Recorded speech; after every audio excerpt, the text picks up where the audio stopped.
myself in a mess with some homemade paper. I should do that. So then you move on, and then you have this mess over here, and then you come back. Just kind of go by the seat of my pants and just find the inspiration as I'm going. Hello. Hello. Good Are you afternoon. are you having a good day? Not bad. Rainy? Not bad. It's actually, no, it's not. It's very beautiful and sunny. I went on a long walk right before we did this, and all the leaves are so pretty. And we went around and looked at everyone's Halloween decorations that have went out this past week. All of our neighbors. So that was fun. And I even put a little bit of decor up myself last Oh, night. fun. You can be Yeah. proud. Not really.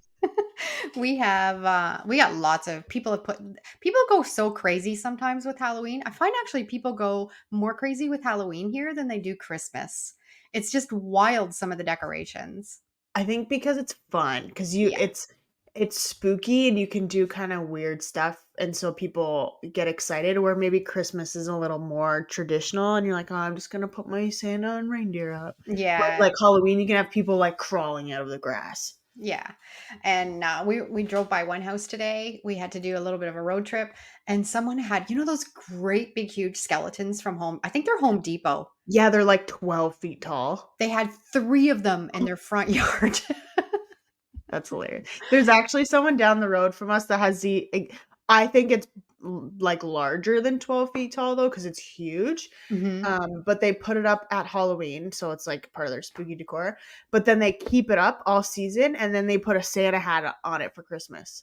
Oh, well, And that's so good. it's That's a like a good way of Santa using skeleton. yeah, that's a good way of using it over and over again. We're actually heading to Keenan and Jesse's on Oh, you Halloween night. are? Yeah, for Halloween night. So that's my son and daughter-in-law and see my little granddaughter to go trick-or-treating with them. But they do Halloween big. Like she's got Yeah, her their house front looks porch. good. Yeah, she's got her front porch filled. So we're looking forward to that. That'll be Do fun. you want to know the extent of my Halloween decor that I did?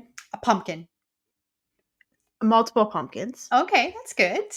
I bought multiple pumpkins and put them. You know how I have that massive tree in our front yard? Yes. So I like put them in front of the tree so that people could see them. Yeah. And then I went to the store and they're like these ghosts, like floating ghosts. So Yeah. I got a couple of those and some skeletons, and I just like hung them from the tree. Oh, well, that's cute though. That's good. You don't need to go It overboard. actually, no, it turned out better than I thought. And Yeah. I was kind of thinking, okay, this is our first year that I've really decorated for Halloween in any way, Yeah. because we've been in an apartment for so long. Yeah. And I was like, okay, so you start with a little, and then like next year I'll get a little more, and then the year after that I get a little more, and then it takes like 4 or 5 years to really get your decor going. Yeah, it does. That's good. And you can always pick lots of stuff up at the thrift store for Halloween. After Halloween, pick it up when it's on sale That's and then true. tuck it away for next year. Yeah, I should do that actually. Yeah. Just because people will buy stuff and just get rid of it, Yeah. and then I can think about what I want to do for Yeah, next just year. get a Rubbermaid tote. I'm sure you have one in the garage already and just label it Halloween and pick stuff up after the fact and then you have it for next year. And you Yeah. forget. So next year when you open it, it's like, surprise. Oh, I have all this Halloween decor. Exactly right. Yeah. Yeah. Well, So, and we're not gonna go trick or treating because he's too young, and yeah. but I actually asked around because we were not here on Halloween last year, so I didn't know how many kids would come. And they said it was mixed. They said like one year there was 2 to 3 kids, but then another year there was 50 plus. Oh, So so you don't I'm know. well, I'm wondering if it also depends on the weather. Like if it's pouring rain, Yeah. you're not gonna get a lot of And I think people. a lot of communities now around here, anyways, they're doing them at like the town hall or like at the shopping Mm, mall. They're doing like trunk trick or treating. So the kids aren't doing so much of walking around subdivisions. They're just going to one place and they're doing all the trick or treating there. So, but yeah, it'll be fun, even if you get a few kids. yeah, we'll see. We're just gonna sit outside our door and have him in his little Halloween costume, and hopefully we'll get a couple kids to hand out candy, but it Yeah. should be fun. Good. Good, good. Mm-hmm. Um, yeah, anything else new and updated in your Um, life? I don't think so. We just well, I did. We just had quite an ordeal with James, my husband, What? Kirsten's stepdad. Well, I don't know if I touched it on another one. He's decided that he wanted to get contacts. Right. So his fingers are massive. He's trying to figure out how to put these contacts in. And I'm like, why? Why did you? Because his eyes aren't even all that.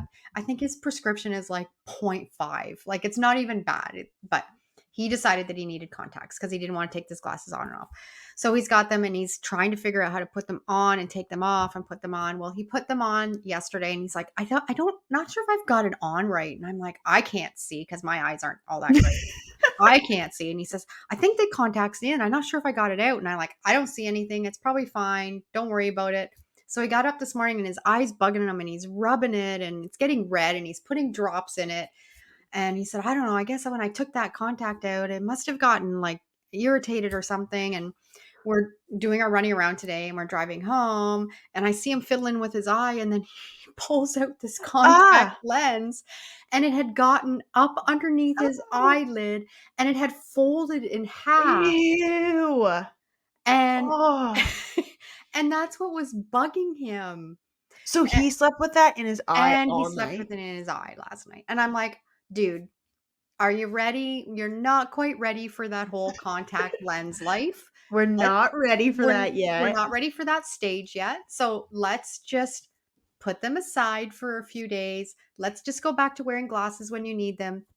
And we'll maybe go to that point. Maybe next week we'll have the conversation about it. Because I said if like you put them in and you can't get them out and you're losing them, you're not quite ready for that adventure yet. So No, I saw a post once of someone who that exact same thing happened where they were putting their contacts in yeah. and forgetting that they had them in, Yeah. and she had, I wanna say, like, dozens of contacts in her eye, Well, and it that's was just like, yeah. ugh. That's just anyway. So we did get it out. We did find it. That's why his eye was getting it. And this is only the second time that he's used it. So it's a process to get used to them and practicing. But It's yeah, like so parenting a, like, a 12-year-old who is getting new contact lenses. it was bad. Yeah. And I'm like, we're not quite there yet. Yet. Let's just like wear the glasses for the next week and then we'll go to that adventure maybe next week again. But why does he all of a sudden think that he needs contacts?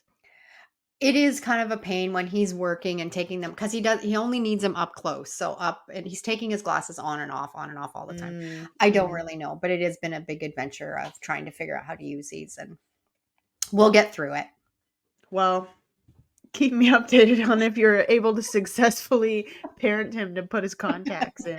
That's it. Yeah. Oh So, my goodness. That's okay. So, what do you want crazy. to chat about today about our upcycled life? I think that we should talk about how the process of a video gets made. And I want to talk to you more about your kind of flow of work and how you get ideas and your process of doing your crafts, and how you kind of see something and come up with an idea. Because I know that I work with you, but I'm not really, because we live so far away, I'm not necessarily in on that part of the job where you're coming up with the ideas and you're searching for new things to make, or you find something and it sparks inspiration. I'm not really involved in that, so Right. I don't know a lot about that. So I'm interested, and I'm sure everyone else is interested to hear that. Hmm. um yeah, so I think what I would like to start with is, how do you find that you get the first initial spark for an idea for a video? So, how it usually starts, and I'll explain my channel a little bit and the way that I've set it up. So, my channel has kind of gotten a section of upcycled and thrifted projects that I've done. And then it has the technique side of it, where I have how to do different types of clay projects, or how to make clay, or how to make different types of paint, or how to um, make stencil paste. So what you can do now on my channel is you can see a project that I've made and I've taken one of these techniques and I've done that on the project, and then you can take both of those videos and put them together and do it yourself. So that's what I've kind of tried to do with my channel, is have it as a learning channel, but also an inspiration channel. So that's where I start. Right. And that's kind of nice for people watching as well, because if you're watching, you maybe find something in a thrift store and upcycling it, and it's kind of just a quick overview of what you've done. But they're like, well, wait. You're talking about this type of paint that you used. How do you make that paint? Right. Well, then you also have that content as well. That's right. So when I'm picking up, if I'm at the thrift store and I found a really nice end stand, like bedside table or something like Mhm. that, and I see the potential in it, then I can bring it back and I'll start to upcycle it, and I'll be using my homemade chalk paint. Well, instead of every video showing you, okay, here's how I make my homemade chalk paint, and now here's how I do my project, what I do is I will just start off with, I'm using my homemade chalk paint, but I have this video that you can go back and watch how I make your batch, and then come back and maybe you can find some inspiration from how I'm using it. So that's what I try to do for the process in the beginning with my channel. Right. And when you find something, do you kind of have a are you always like kind of stuck to a particular style, or do you go like are you looking at something based on what you find, and this one might be more modern, this one might be more farmhouse, and then how does that tie into like your different techniques that you have as well?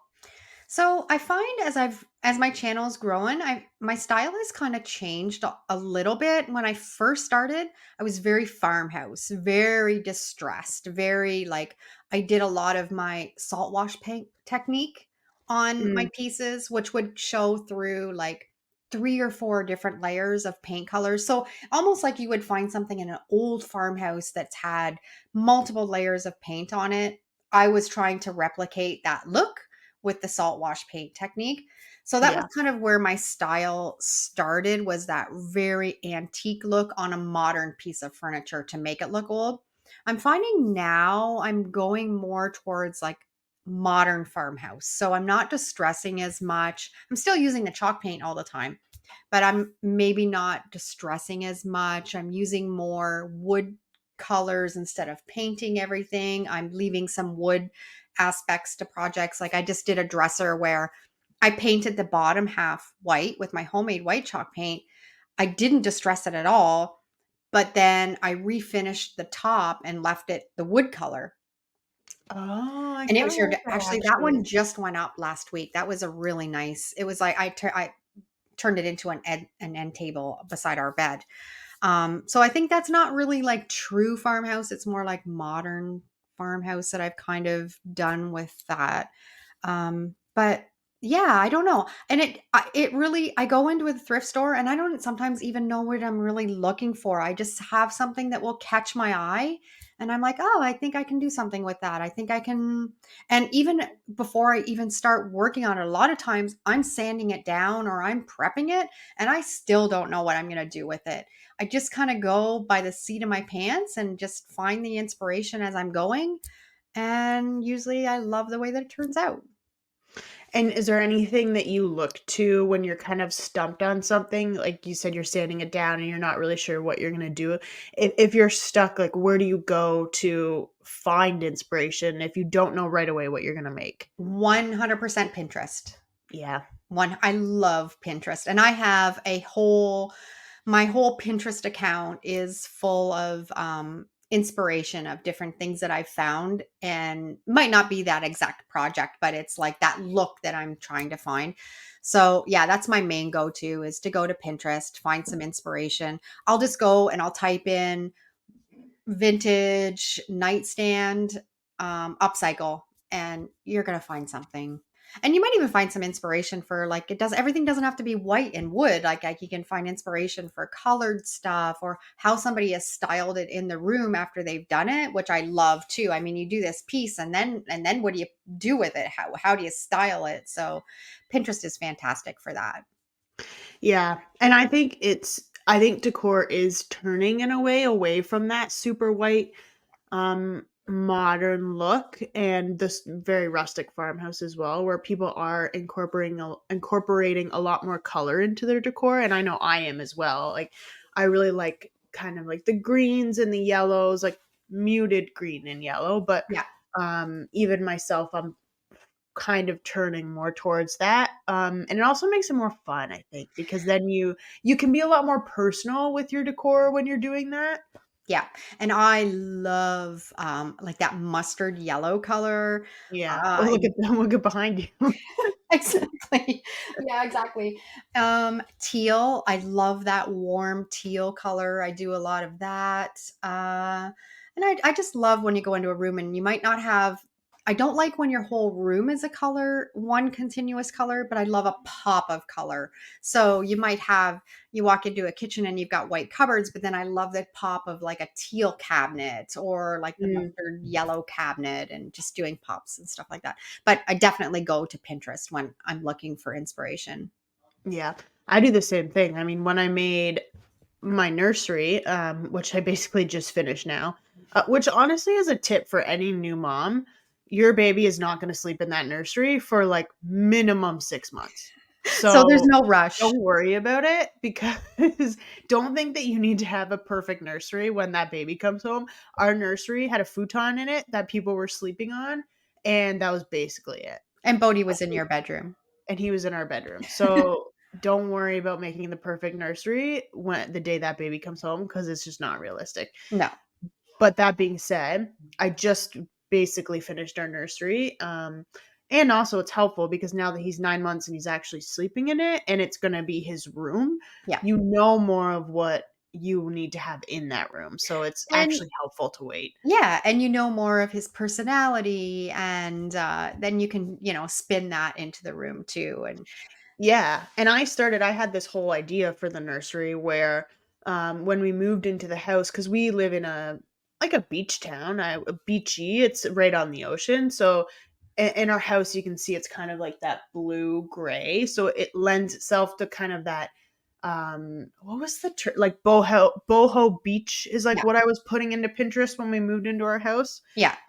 So I was when I was doing his nursery, I was thinking, okay, I'll do like a surfer kind of beachy theme Mhm. in the nursery. And then I put up one photo, which is it's actually a really nice thrifted photo that I got. It has this super old, intricate frame Mhm. that has like gold elements and it's all like, I don't know, not curly tail, but like very like 50s looking gold vintage frame. And then inside is a vintage world map that has a bunch of animals on it. Mhm. So I hung that.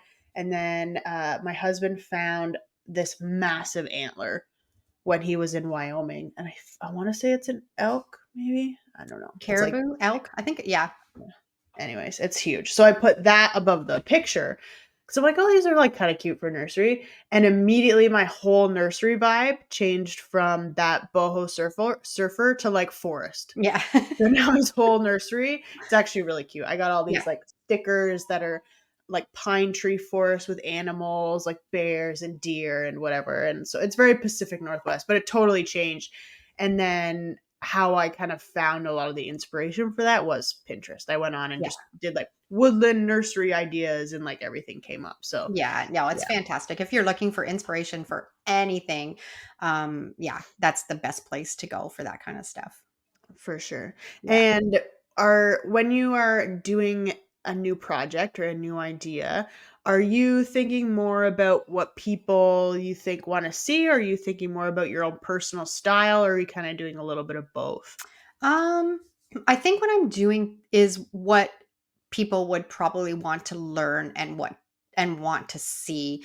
I find that with YouTube, what you have to do is you have to think about what people are going to put in that search bar and Mm, what they're going to want to watch. So that's what I actually base a lot of my videos around is if I'm going to YouTube and I want to upcycle a wooden rocking chair, then that's what I'm going to base my title and my project around is how to upcycle a wooden rocking chair.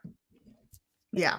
And that I find then people are going to go, they're going to search for that type of project, and then it's going to be more helpful for somebody. That you want to make sure that your videos are being helpful and they're searchable for what people are wanting to do. Yeah, and then you kind of wanna marry the idea of something that you really like and you really enjoy doing, but also something that people are also interested in. Yeah, Um, exactly. Yeah. Because if you find some, I can't even think of something right now, but some wild upcycle that's very, very specific that Yeah. no one else has done before, well, it's probably a really cool project, but everyone's like, "Well, this is great," but it has no. I'm never going to find this at the thrift store. It's not even relevant to something that I could even do or find, so I'm probably not interested in that. So, yeah. Yeah, especially when most people that are watching you, I almost think of our upcycled life as like a teaching channel as opposed Yeah. to more entertainment Yeah. because people are coming on and saying, "Oh, I tried your image transfer technique," or "I tried your to make a big wooden sign like the one that I saw with some of your graphics." Like you do get a lot of comments of people saying they have tried your techniques, and I mean, they're kind of tried and true at this point. Like a lot of people are using them. Yeah, exactly, and that's what I'm trying you're right, my channel is probably number 1 more of a teaching channel than number 2 being thrifted and upcycled projects, where I still put that spin on it, teaching you even within that video. So, and I mean, I've been crafting and I've been upcycling and thrifting for years and years, so all of these techniques that I'm teaching or I'm showing you, I have done for years and years, and I know that if you're looking for something that you want to DIY yourself, be it a paint recipe or a technique, um, I've tried it. I know which is going to work the best for you. If you have not tried any of these, I'm giving you the shortcut. Don't try to do it this way, or this way, because I've done it 15 times. It doesn't work as well. Do it this way. And that's nice for me to be able to share that too, because number one, it's saving people time and energy and money. Yeah. And that's huge because I feel in a lot of crafting spaces, not even in this, particular, maybe more home decor thrifted style, you can get caught up in buying a lot of stuff Yeah. and you can get marketed a lot of stuff that you don't necessarily need. And there is a lot of ways that you can go around that and do it yourself, truly do it yourself, like make your own ingredients, make your own paint, Yeah. and you don't have to spend a lot of money because it's a huge barrier for a lot of people. And at the end of the day, anything that's like crafting or artistic or doing like a hobby, it's something that you want to bring joy to yourself and the people around you. You can give them gifts or something. And if that's costing you a lot of money and causing you stress, then why are you doing it? So Yeah, and anything that I have done from the beginning on my channel, I can't think of any video I've ever done that would cost a lot of money to do. I I don't can't think I can't think of anything. no, like there's nothing on my channel that you would have to go out and spend all kinds of money on to upcycle. Everything that I'm showing my followers is going to be the best budget way to create home decor or a crafting project that you can do easily and not break the bank. I think the only thing I could think of, and this would be if this was something that you specifically wanted to do, would just to be have the printer that you can use. Yeah. So yes, and that's more specific to I do and if you're But just that's kind of one thing that's one of thing. Yeah, everything. and I mean, if you're just joining my channel here or you've just found my podcast, I have a lot of tutorials on image transfer, Yeah.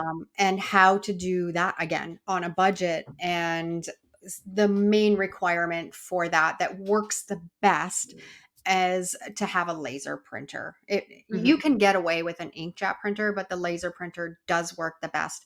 And I teach a lot of techniques on how to do sign making and the little shelf sitters. Like if I do a lot of if you want to make some side money, how to create the little shelf sitters, and that is something that you would have to have an investment of a laser printer to do that to best and do it the most quick, most efficient way. But then again, if you're starting a little business and you need to pick up a laser printer, an investment of, I've seen them for $199. Yeah. So if that's going to be the base of your business is this laser printer, it's not too bad to have to invest $200 into your business to make these little signs or make these bigger signs and do them well, and then have a business with it. Yeah, and that's what I mean, like, that would be the only thing that I can think of right now that you would absolutely that would be the largest ticket price point, and Yeah. everything else is so budget friendly, and another thing that I find is because you're going to the thrift store and you're picking up, furniture there, well, a lot of the time, you're picking up furniture at the thrift store that was maybe built in, 60s, 70s, 80s. Well, furniture was built a lot better back then. So, Oh, it's yeah. better quality. 100% the furniture is made better then. And a lot of times, if it's looking, a lot of times just to make it better, you're just needing to tighten up a few screws here and there or Yeah. nuts and bolts, and you've got a way better quality piece of furniture and at a fraction of the price, and you're not buying crap pressboard stuff that is not Yeah. is not going to stand up to time. So yeah, like I find that when I'm outsourcing and looking for that kind of stuff, I want to be able to show something like I've picked up an older chair, but how you can refinish it, if you just want to refinish the wood and put some stain on it, how you can create that. I've got a project right now. Actually, I found a little rocking chair, and I had a video about 2 years ago that did really, really well on how to paint fabric. So Mm, I'm going to recreate that video on a different project. I have this rocking chair, and the fabric is really dated, like really yeah. 90s dated. And I'm going to paint the fabric and I'm going to refinish the wood on it. So I'm going to do that whole step by step process. The chair was $12, and Yeah. you need a little bit of latex paint and a little bit of fabric softener, and you can recreate this whole chair into a modern piece that you would probably pay $200 for. Yeah. So, Yeah, and I think the thing that, like, gets me now is especially with social media, you go on and it depends on who you follow, and I've gotten better about that myself, but there's it's almost like there's a new trend every season. yeah. So you if you are watching that and you have that pressure of like there's a new color now that's trendy that I need to like redo all my kitchen stuff with, or there's a new style. Like now it's dark wood where it used to be light wood, and then it was like all gray, and now that's changed. And you can get really caught up in these micro trends and feel the need to constantly buy new coffee tables, new chairs, new dressers, and all of that stuff, which is why that cheaper press board is so popular because it's cheap and it's easily exchangeable. And I just think back to like grandma and even generations before where you went out and you spent a decent amount of money on a dining room table, but like that was your dining room table. Like you And you are weren't switching for it your up. whole life. Yeah, Yeah. exactly. Yeah. But it was Yeah. built to last, and it was very, very good quality. But now with you can kind of have I see the best of both worlds with that because if you know all of these techniques, then you can have something that's really, really good quality and still update it when you want to update it, but it's done in a budget way because you know how to do that yourself. Exactly. And anything that I am teaching you, if you don't like the style of it 2 years from now, you know how to redo it. Like, you Exactly. can refinish it again. You can repaint the fabric again. You're not limited to, like, once you've done this project, that's it. Now you can't, you can use those techniques again, so you don't have to go out and buy something. So if this chair, if I'm painting it beige this year, 2 years from now, if you want to have it black, you can paint it black.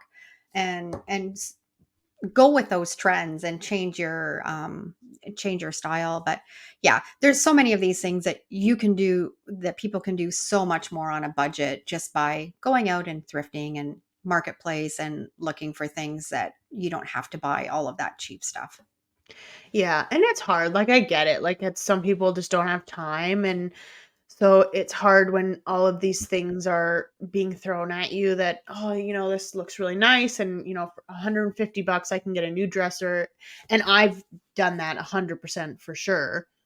like I have dressers and stuff in here that I bought on off Amazon and stuff like that. But they're just there is a better way, and it's a better way for the environment, and it's a better way for just the whole shopping cycle, and not feeling that pressure of having to update your decor and spending all of this money all the time. Yeah, the only thing that you have to kind of be is you just have to be a little bit patient because it's not Yeah. something like you might not go out that first you have something in mind that you want to buy. You might not go out that first time and find that piece that first time, but just be patient and just maybe the second time or the third time that you're out shopping, you're going to find that piece instead of I find so many of us are like, "Oh, I need this." And then we're on Amazon, we're ordering it, and we're not just taking the time to just let's just go and see at the thrift store. Let's check out marketplace. And it might not be here tomorrow, but maybe, next week we can find it. And I know a lot of times there's been pieces where I've looked and I haven't found it. It's just not, and then you can go and look at another option of going to Amazon or going to a furniture store and finding something brand new. But I think it's always really good to like exhaust those, steps at the thrift store first. Yeah. Yeah, for sure. And sometimes you go and you don't realize that you're looking for something that shows up and you're like, that is perfect for that Yep. little corner that I didn't even think about what I was gonna buy. So Yep. yeah, it's a good option just to like always keep in the back of your head when you are about to like buy something. And I always think about the two. I'm like, I'm on it because I it's hard where we live. I don't have an IKEA. There's no Walmart. There's no stores. Like there's a Yeah. Home Yeah. Hardware You're and limited. there's a dollar store, and that's basically it. And you have to take a ferry to go to anything like that. So I'm guilty of the Amazoning for Mhm. sure. Yeah. But I've had to really just like I'm about to like hit buy now, and then I'm like, wait, Yeah. A, do I need this? And B, if I do, just like maybe I can go into the city next week and find something that is a little bit better for what I need and not as much money. Yeah. And the nice thing about my channel is if you have found something at the thrift store and you want to upcycle it, you're going to find a tutorial on my channel for pretty much any technique that you would want to do to upcycle that. And I'm going to be able to like take you step by step on how to do that on a budget and have it looking beautiful when you're done. What's your favorite technique to do? Like what is something that you always like to do, and what is a technique where now you're like, oh, this would look really good, but like, man, is this a pain to do? My favorite, and I said I've kind of my style is kind of switched a little bit away from like farmhouse to a modern farmhouse, but there's nothing more satisfying than doing a project with the salt wash paint technique Mm. and layering up those layers of different colors of paint. And then when you get that scraper and you're scraping off those layers and you're seeing all of those different colors come through, I love that technique. And it's so easy to do, but it's just yeah, that's my favorite. It's you should do another YouTube channel where it's just like that ASMR where you're just Yeah, like scraping the I bet you it would work. I bet you it it would. I would. bet you could, and people would just watch that, put some jazz in the background and just scraping off all Just the different colors. or like sanding with all the salt, just Yeah, that would be and cool. do a you should do it, make another YouTube channel. Yeah, like I don't have enough on my plate. Yeah, exactly. How do you think like so with the salt wash? Because it does look it's pretty rustic looking. Yeah, it's very rustic. How how would you merge that into a more modern farmhouse style? Go to Pinterest and find some inspiration, and you will find a modern farmhouse theme kitchen or hutch or whatever you've done with them taking something like a salt wash paint cabinet and putting it in that and how to style Mm. it. That's what I would do. It's all about the styling, eh? Like Yeah. it's not necessarily the piece, it's how it's placed in a room and what's on it. Because I Yeah. guess if you had something that was super rustic, and now I just had a vision, like a very rustic, um, not a vanity, but something with a buffet in a Yeah. kitchen that's like salt, that's all done salt wash, but then you filled it with very modern glass Exactly. things, vases, mugs, all that. So Yeah. then it's like modern with the rustic. Yeah. as opposed to then filling it with classic farmhouse stuff that then it looks dated and old. Yeah, and that's where the fun comes in. I mean, you can find so many inspirations on how to display stuff on shelves and stuff like that, but when I have finished a complete cabinet and maybe I've done a salt wash technique on it, or it's finished and it's complete and it's in the room, to go to the thrift store and find stuff to style on top of, like, in that Mm. cabinet is so much fun. I love a knickknack, a good knickknack. Yeah, and yeah, actually, you asking me what I'm drawn to lately. You know what I'm really drawn to lately is homemade pottery. When Yeah, me if too. I'm heading to the thrift store and I found a piece of homemade pottery, I'm like doing a happy dance. Yeah. Love that. And like finding the old bowls, the old homemade Mm. bowls or the mugs and the beautiful earth colors. I love that.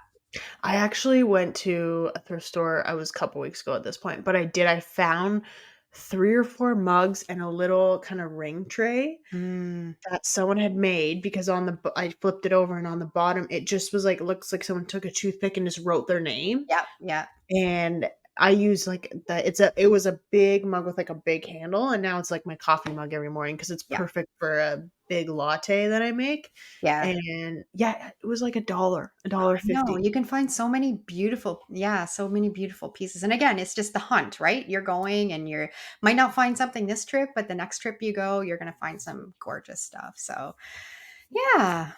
Yeah, and that homemade pottery can also look very modern, and it can look very upscale to an extent. So then when you have these older pieces and we talk about maybe not getting rid of something but restyling it, Yeah. then you can find those pieces to restyle your older piece that now looks completely different in your space. Yeah. And you don't necessarily have to buy that new cabinet or something because it looks totally different. Yeah, Styling exactly. is huge. What's that? Styling is huge, how Huge. you style something. Yeah, it's really huge. And as you're talking about that, and I'm thinking a lot of people maybe they can't find pottery. I actually have tutorials on my channel too, how to take a vase and make it look like an old piece of pottery, whether it's like with sawdust paint or baking soda. Baking soda paint is fantastic. If you've got a vase and you want to make it look like an old piece of pottery, fantastic recipe. So there's so many ways. If you're thrifting and you can't find stuff, then you can make something that's going to look like it. Yeah, and maybe you were thinking about getting rid of that vase because it Yeah. had an ugly pattern on it or something, and now you're thinking, "Oh, I can use the," and I actually really like those, the baking soda paint. What is that, like, kinda rustic what's that called? The rustic, red Terracotta. The terracotta. terracotta. Yeah.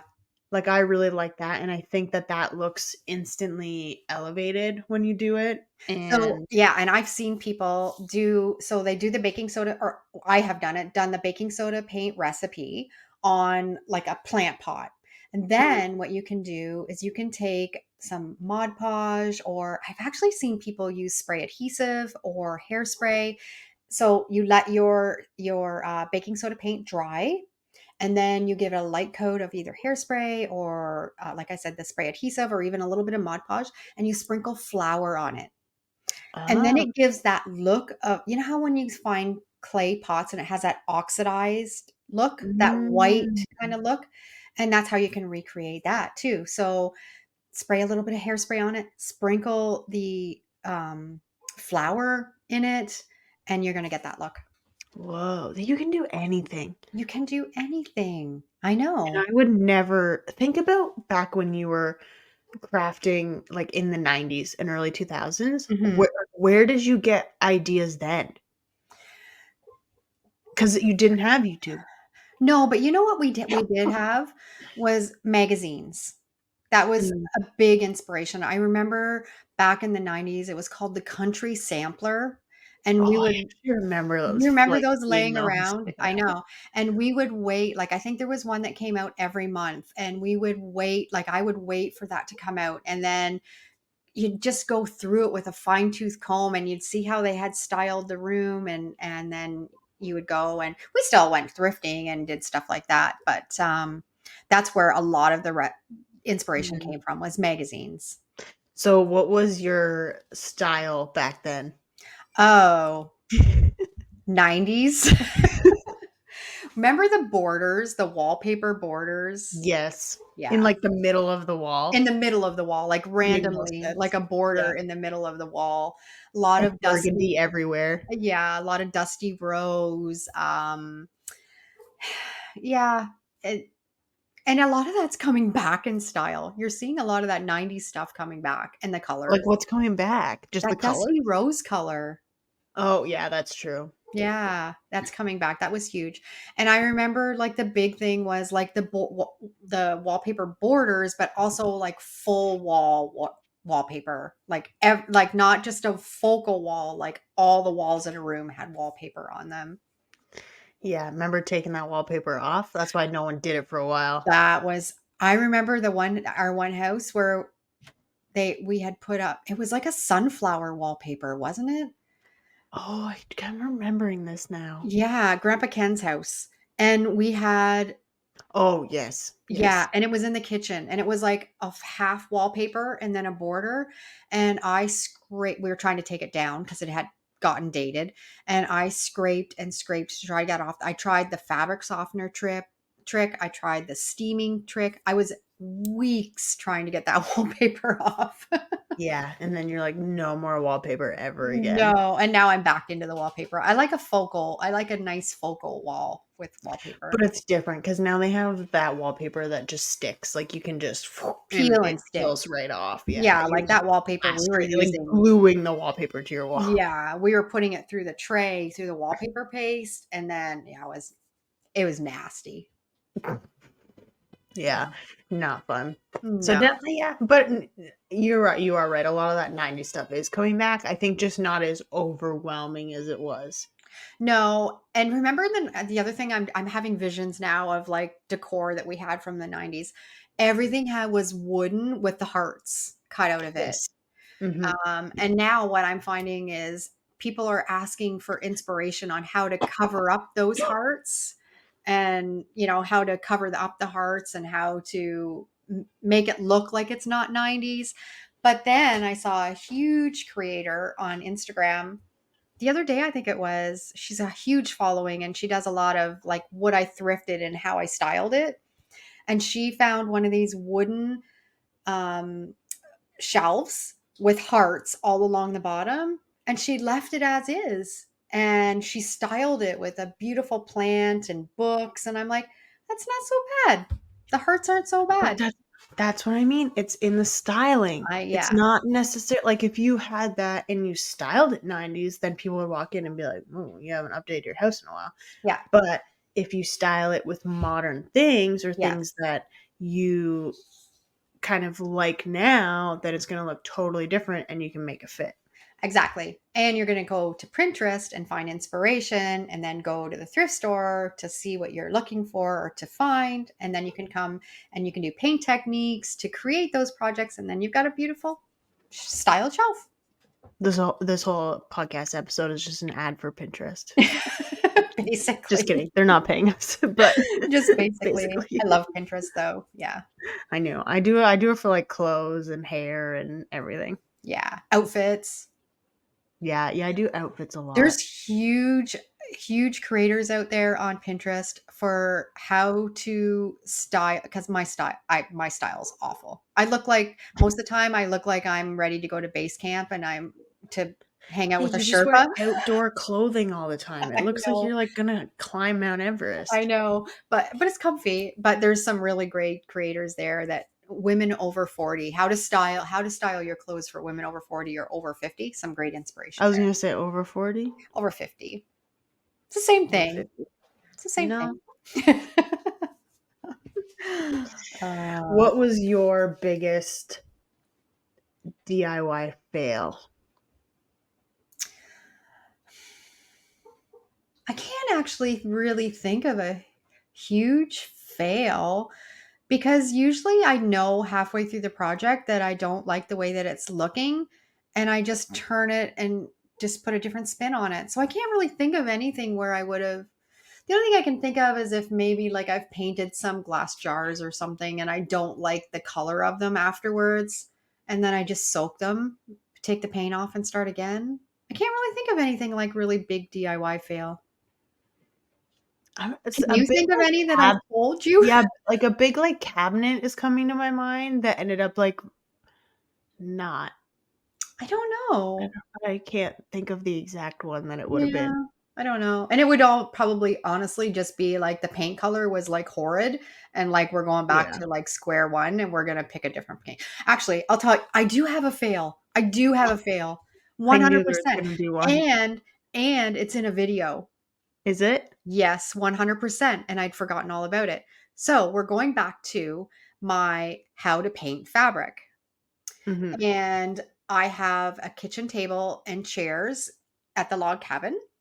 And the chair pads were beige, and I wanted to paint them so they kind of look like a tan color, like almost like a leather color. So I started the video. I love my fabric, how to paint fabric technique. It's amazing. And if you haven't, you'll have to watch this video afterwards because now you'll be intrigued on what happened. So I had this oops paint that I picked up and I turned it into the fabric paint. And it Wait, was what's oops paint? so oops paint. It's like if you go into Home Depot or Lowe's and somebody has mixed a paint and it didn't turn out the right Oh, color, or if somebody has bought a paint, had it mixed, and then they go missing. They don't come back and pick it up, which happens. Then they have this oops section where you can go and you can buy the paint at like a fraction of the cost because it's already mixed and nobody's came to buy it. that's a good hack. Some people might Yeah, not and know I you do can do that. recommend that in a lot of my videos to make sure, and it's hit and miss, like, you can go in and sometimes there's stuff there and sometimes there's not. But I had picked up this oops paint and it was like a terracotta color, and I'm like, "It's kinda looks like a leather color. I think yeah, that'll be good. We'll do the video. I'm gonna paint this fabric on the chairs, to match better in the decor." So, I started painting it and I got the first coat on and I'm like, "This is bad. This is, like, really bad. It's orange. It Oh, looks no. like pumpkin." And I'm like, Oh, "I'm no. halfway through this video. How in the heck am I gonna pull this off now? Because everybody's gonna go into my comments and like, 'What are you doing with these orange cushions on your chair?'" So, I went ahead, I painted all 4 cushions in the orange because now you have to, because Yeah. they all have to be consistent in color, Mhm. even if you're gonna change them. So I just said in the video, I'm like, "Okay, guys, this went real bad. This is orange is horrible. We're not going to stick with this. Bear with me. We're still gonna do the fabric paint. We're just not doing this fabric paint." So I mixed up some teal, some really pretty teal color, and repainted over top of the orange, and they turned out beautiful. Well, see, there you go. It was So meant to be. there was a fail. There was a fail, I knew there was a fail. and I pulled it off. And there's video evidence of that. That was the how to paint fabric. So you can check that out. I'm also kind of thinking of maybe was there, like, a homemade paper situation? I've got myself in a mess with some homemade paper before.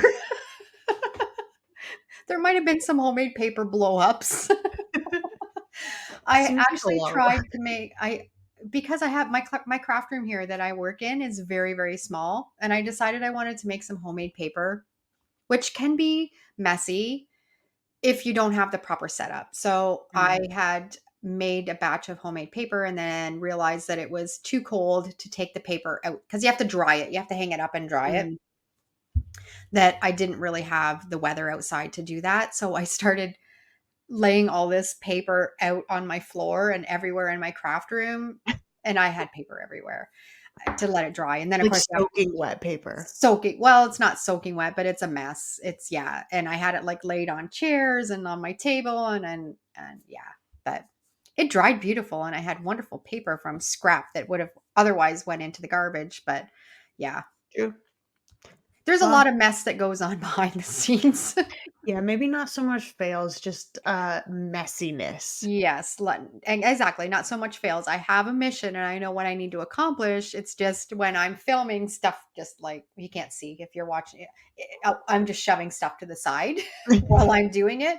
I'll clean up the mess later. Yeah, Yeah, and as you start this thing and then you think about, "Oh, I should do that," so then you move on and then you have this mess over here and then you yeah, come back and then you finish this thing and yeah, yeah, it exactly. gets to be a lot.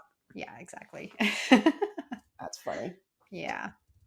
What would be if you were thinking of like if someone was brand new to crafting Yes. and they were kind of not sure where to start and they weren't super confident in their abilities, where would you suggest they start? The first place that I would start would be, first of all, you don't need to spend thousands and thousands of dollars to get stuck to get set up to craft. You can find probably 80% of even my crafting supplies I buy at the thrift store. I'm not heading to the dollar store, and I'm not heading to Michael's and Hobby Lobby. I'm looking at the thrift store first. Decorative cutting scissors, you can find at the thrift store. Paper cutters, they have a whole craft section there. So if it's something that you think you want to get into, head there. See if you can find your core products to do that kind of stuff there first. And then if you can't, then of course you can go and you can find, cheaper stuff. The cheapest place is to go to the dollar store, buy little things of acrylic paint or little paint brushes. But a lot of times you can find stuff at the thrift store. Um, and just start with a small project. You don't need to start crafting and have $100 worth of scrapbooking paper and punches, and just buy what you need for that project. Make sure you're going to like it, and then you can branch out from there. I think that's What would be if you had to pick 5 things because a lot of tools do overlap with different projects, 5 things that you think someone would need to have if they were going to start crafting in a way that you craft? five things. First thing would be paintbrushes, and you don't even need good paintbrushes. You can actually just go to the dollar store, and they have pretty good paintbrushes there. Pick up a couple paintbrushes, um, a good pair of scissors, good pair. So you're probably not going to find that at the thrift store. You might want to go to sometimes you can find even good scissors at the dollar store, but the fabric store, buy a good pair of sewing, fabric scissors. I'll counter that though. If you find it, you look and see that you think a pair of scissors might be good quality, you Yes. can go get them sharpened. Yeah, you can actually, and that's a good tip. You can take them. Almost every hardware store does have Hmm. a sharpening service. That's true. Yeah. Yeah. So if you're finding a good pair of scissors at the thrift store and they're not really cutting all that great, that is. And I think I actually, I think I took some knives actually for you My as well. knives. Yeah, Yeah. you're right, and And they did a great job. it was so cheap. It was like $5 or something per knife. It was not expensive at all. So that is an option. And that being said, I found a vintage pair of pinking shears. If anybody knows what pinking shears are, they're like this serrated edge on scissors. And they were $2.99 at the thrift store. And I don't think they'd ever been used. They were probably in a sewing box for years and years. So again, we're going back and we're hunting, we're looking for things before we go and buy new. But you're gonna need, your good paintbrush, a good pair of scissors. You're gonna need some glue. The school glue is fine. Bottle of Mod Podge. You can do so many things with a bottle of Mod Podge. Uh, and you can even make your own homemade Mod Podge if the store bought Mod Podge. If you want to do transfers, you have to use the Yeah. store bought. But if you're just wanting to do decoupage projects, make your own Mod Podge. It's simple. All you need is some glue and some water and the right measurements, and it works perfect for you. Um, and the How other many is thing, that? I think that's three, maybe four. I mean, you can always add a scrapbooking paper. Scrapbooking paper is nice to have if you're doing paper Yeah. projects. And again, go to the thrift store. Every time I go, there's scrapbooking paper there. And modern. You don't even if it isn't really really modern, they're beautiful papers. You don't need to go and buy brand new books of, brand new scrapbooking paper. You can find lots at the thrift store. Um and the other thing is a paper cutter. That's handy too, Mm-hmm. like that you can slide and cut the paper. But then again, that's not really, you can just use it with scissors. A printer. You got to have a printer. Yeah. Yeah. And that would be your biggest expense, is getting a printer to Well, go. that's a pretty good start off list. Like if you're someone who's like, I want to maybe start trying to do some stuff on my own. That's a pretty good Yeah. starting point. Yeah, I think so. I don't know if I got to 5 or not. And I'm kind of looking around as I'm telling you. And as I'm looking, everything that I've purchased is basically stuff I found at the thrift store, and I've created a Yeah. whole business with it. So, you don't need to spend that, you don't need to spend hundreds of dollars on at Temu or the dollar store, and like you don't have to have this built up library of all this stuff first. Just pick a project, buy the little things that you need for it. If you like it, then go on to the next project. Yeah. And I think the main point of it is that at the end of the day, with anything that you do, it should be fun. Like you Yeah. should have fun doing it. It should be Yeah. something that is an escape that, after work you go and do and you can spend a couple hours, you can zone out, put a podcast on, put our podcast on while you craft and make things that you like to make, do things that you like to do, and it should be something that is an outlet for your creativity, and it doesn't have to be stressful. It shouldn't be stressful. And if it is stressful, then you're not doing it right. Yeah, and you know what? I have that problem because I feel like everything needs to be perfect. And even when I'm doing a puzzle, which sometimes is like my stress relief if I have a big puzzle out, well, now I'm trying to, I've set a date that I need to have the puzzle done. And if I don't get the puzzle done by that date, then I failed. So it's Yeah. hard No. sometimes to do that. No. And yeah, crafting for me is just that, or upcycling or even thrifting. I mean, there's nothing more relaxing than I'll just say to James, I'm running away for the day. I stop on the way, I buy a nice coffee, I get a nice latte, I go to the thrift store. I don't even say when I'm going to even be home. And I just go up I go an to the thrift aisle. store, I find some clothes, I get in my car, I drive another 4 hours, I get in a hotel, and you know what? I never see my husband again, and it's great. Yep, happily ever after. No, I mean, you know what I mean? Like it should be a relaxing thing and you just take your time and just and that's what crafting should be. So, you shouldn't be maxing out credit cards and buying all this stuff because you don't need it. And you know what? If you max out your credit card, there's something called credit counseling. You can find a number. 1-800 craft took over my Fix my life. Craft fix my took over credit. my life. Yeah. It's fine. We shouldn't be laughing, but if No. you don't laugh, you'll cry. I know. That's right.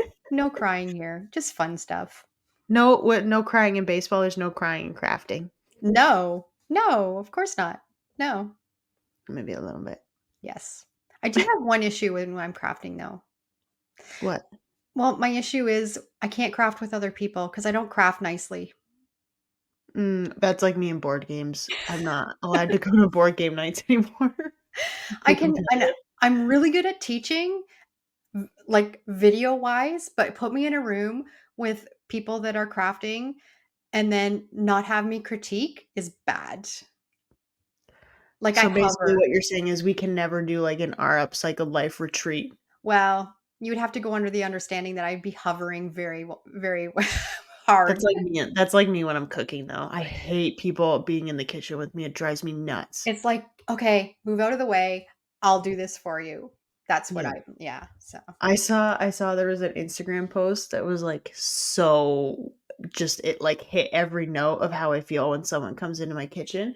And it's like, when you invite a friend over and you're making dinner and then all of a sudden they want to help and you want it to be like a cool, chill, nice. You're like, yeah, sure that you can help. But then like they're grabbing an onion, it's your salad onion, it's not your cooking onion, and you're supposed to just think that everything is fine. You're exactly, like, that's me. 100%. And that's how I am with crafting. It's actually really bad. I tried to have a craft night with one of my best friends, and by the end of the night, she's like, "Just go home. I don't want to craft with you anymore." She said, "I feel like a failure. You've like taken over my whole project."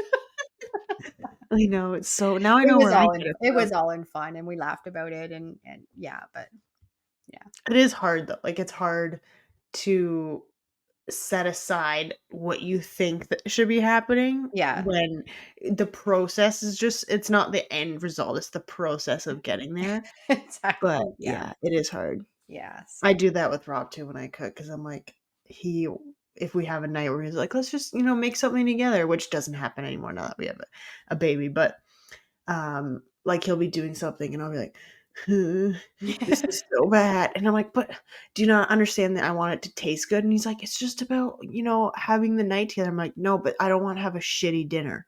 Yeah, but what happened with your fettuccine alfredo the other night? Yeah, exactly. I let him make dinner. And also I just realized that I swore we're gonna have to beat that out. Oh, no. But no, so he was making dinner, which we do go back and forth a little bit now because with the baby, it's hard to you don't want to be doing it every night. So some nights he cooks, some nights I cook. But he wanted a fettuccine alfredo, and he's in the kitchen for a while and he's making it and he puts it in front of me. Well, and he's at the point where he has this noodles in the sauce, and I come in and I grab something from the kitchen and he's like, it's just like really watery. And I was like, it'll thicken up. Like sauces thicken up once they're on the table off the heat source, everything. I'm like, it's fine, it'll thicken up. So we get our dinner out and it's in front of me and I'm looking at it and I'm like, immediately, I'm like, is there any Parmesan in here? And he goes, oh. So all it is just noodles and hot cream. Oh, no. That's the dish. Noodles and hot cream. There's no cheese, there's no salt, there's no pepper, nothing. So I'm eating noodles and just a cup of hot cream Oh, no. over top. And Exactly. that's why I tend to make dinner more. Yeah, and that's why you have He's to better at other things. He's not better at cooking. That's it. Okay, so that was a good podcast.